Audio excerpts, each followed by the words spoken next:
Assalamualaikum warahmatullahi wabarakatuh.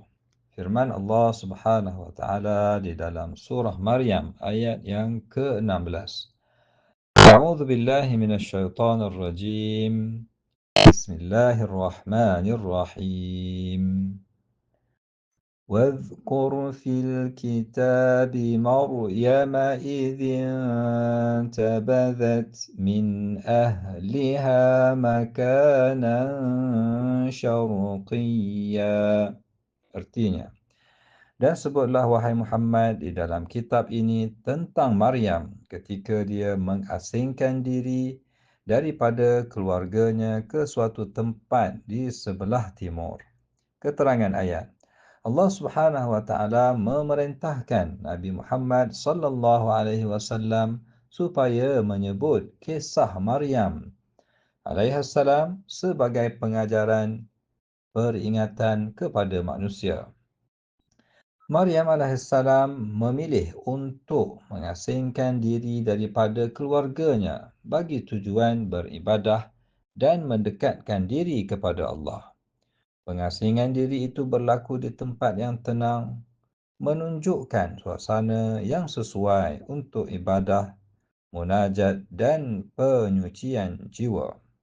Antara petunjuk ayat yang pertama, mengasingkan diri daripada kesibukan dunia pada waktu yang tertentu membantu hati lebih dekat kepada Allah.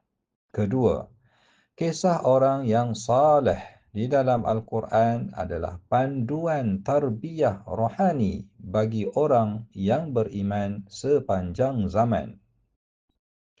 Ketiga, penyucian jiwa dengan mendekatkan diri kepada Allah memerlukan kepada usaha, pengorbanan dan penjagaan diri daripada gangguan yang melalaikan.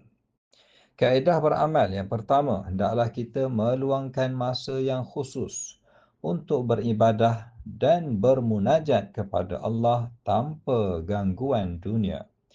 Kedua, hendaklah kita membaca dan mentadabbur kisah-kisah di dalam Al-Quran sebagai panduan memperbaiki diri kita. Ketiga, hendaklah kita menjaga hati kita dan suasana hidup agar sentiasa membantu kita untuk mendekatkan diri kepada Allah. Semoga Allah Subhanahu wa taala menjadikan hati kita cinta kepada ibadah dan menenangkan jiwa kita dengan mengingati Allah dan mendekatkan kita kepadanya. Amin. Wallahu a'lam wa sallallahu ala nabiyyina Muhammad wa ala alihi wa sahbihi wa sallam walhamdulillahi rabbil alamin.